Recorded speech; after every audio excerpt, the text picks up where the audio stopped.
Mini सरस हिरकणी हाट 2026 या कार्यक्रमात ज्यांची उपस्थिती आपल्याला लाभली आहे तसे माननीय अध्यक्षा जिल्हा परिषद श्रीमती उषा पाटील मॅडम, त्याचबरोबर महाराष्ट्र राज्याचे कृषी मूल्य आयोगाचे अध्यक्ष माननीय पाशा पटेलजी, त्याचबरोबर जिल्हा परिषदेचे उपाध्यक्ष श्री दयानंदजी सुरवसे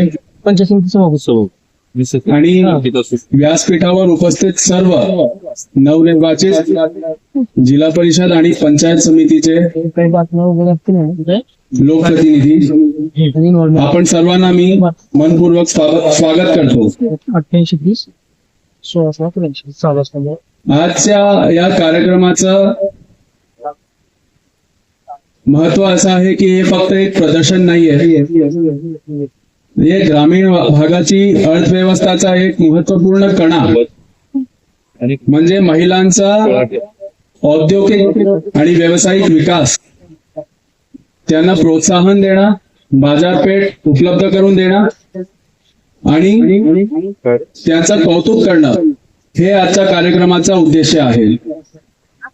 हिरकणी हे नाव कष्टाचं आणि जिद्दीचं प्रतीक आहे आणि आज इथे लावलेले स्टॉल्स बघून ग्रामीण भागातल्या महिलांच्या बाबतीत हे स्पष्ट दिसून येत आहे. जिल्हास्तरीय मिनी सरस प्रदर्शनात लातूरच्या मातीतील कला आणि कौशल्य हे इथे आपल्याला पाहायला मिळत आहे. आम्हाला अतिशय आनंद वाटला. आपल्या स्टॉल्स मध्ये वेगवेगळ्या अतिशय छान असे घरगुती महत्वाचे साहित्य, मसाले, हस्तकलाचे नमुने आणि सेंद्रिय पद्धतीने निर्माण केलेले वेगवेगळे उत्पादन यांच्यावरून महिलांचे कष्ट आणि कौशल्य हे स्पष्ट आज दिसायले. मला सांगायला अतिशय आनंद वाटतो की लातूर जिल्ह्यामध्ये 100% बचत गट बांधणीचा काम झालेला आहे आणि त्याचबरोबर नवीन बचत गट बांधण्याचा काम निरंतर सुरू आहे. थोडक्यात जर आकडेवारी सांगितली तर लातूर जिल्ह्यामध्ये 20,000 पेक्षा जास्त बचत गट आहेत, 975 ग्राम संघ, 58 प्रभाग संघ, 150 उत्पादक गट आणि 14 महिला शेतकरी कंपनीची स्थापना झालेली आहे. आणि या सर्वांच्या माध्यमातून जवळपास 2 लाख कुटुंब यांना ग्रामीण भागात बरीचशी आर्थिक प्रगती लाभलेली आहे.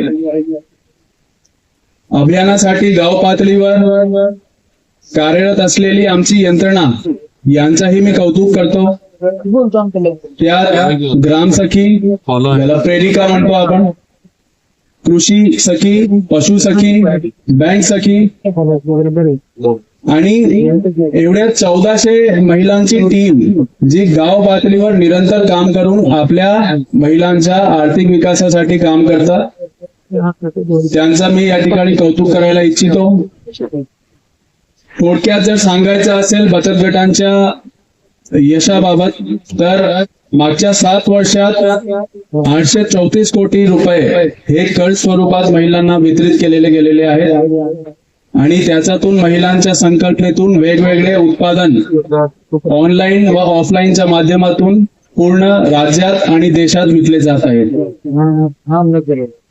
पण याचबरोबर आज इथे उपस्थित असलेल्या सर्व महिलांनी एक संकल्प घेणे आवश्यक आहे. आपल्याला अजूनही बरेचशी प्रगती करणे आवश्यक आहे. आपली उत्पादने चांगल्या दर्जाची व्हावं, टिकाऊ व्हावं, त्याची पॅकेजिंग याच्यावर आपल्याला भरपूर काम करायचं आहे आणि स्पर्धात्मक किंमती ठेवून मार्केट आपल्याला कॅप्चर करायचं आहे आणि यासाठी जिल्हा परिषदेची यंत्रणा आपली पूर्णपणे सहकार्य करण्यास इच्छुक आहे. आणखीन सांगायला बरेचसा मला आनंद वाटतो की जिल्हा परिषद अंतर्गत हिरकणी मॉलचं काम आणि त्याचा कार्यान्वित करण्याचं काम पुढच्या काही आठवड्यात पूर्ण होण्याचा आम्हाला नियोजन आहे. या हिरकणी मॉलच्या माध्यमातून आपल्या जिल्ह्यातील सर्व महिला बचत गटांना एक चांगला बाजारपेठ उपलब्ध करून आम्ही देणार आहोत. याच्याच बरोबर आम्ही हिरकणीचा लोगो आणि त्याच्या ट्रेडमार्कच्या बाबतीत कार्यवाही केलेली आहे. मला आशा आहे की हिरकणी मार्ट आणि हिरकणी मॉल जो जिल्हा परिषदच्या परिसरात आपण उभारणार आहे त्याला कार्यान्वित करणार आहे. याचा आपण सर्वजण मोठ्या प्रमाणात त्याचा उपयोग करून आपल्या व्यवसायाला अधिक गती द्याल. त्याचबरोबर मी आज इथे स्टॉल्स लावणारे सर्व बचत गटांना मनापासून आभार व्यक्त करतो आणि सर्व लातूरकरांना आवाहन करतो की आपण कृपया आपल्या परिवारासह इथे भेट द्यावं. 26 तारखेपर्यंत हा स्टॉल्स इथे कार्यान्वित राहतील. आपण महिला बचत गटांना मोठा एक प्रोत्साहन द्यावं आणि मोठी उलाढाल या ठिकाणी करावी. शेवटी या कार्यक्रमाचा एवढा छान नियोजन केल्याबद्दल आणि एवढा मोठा त्याच्यामध्ये पार्टिसिपेशन झाल्याबद्दल मी जिल्हा परिषदात अंतर्गत प्रकल्प संचालक DRDA श्री संजय इंगळे आणि अभियान व्यवस्थापक श्री देवकुमार कांबळे आणि त्यांच्या अधीनस्थ सर्व टीम, तालुका अभियान व्यवस्थापक आणि सर्व महिला यांचा मनापासून आभार व्यक्त करतो. एवढा सांगून माझे शब्द संपवतो. धन्यवाद. जय हिंद, जय महाराष्ट्र.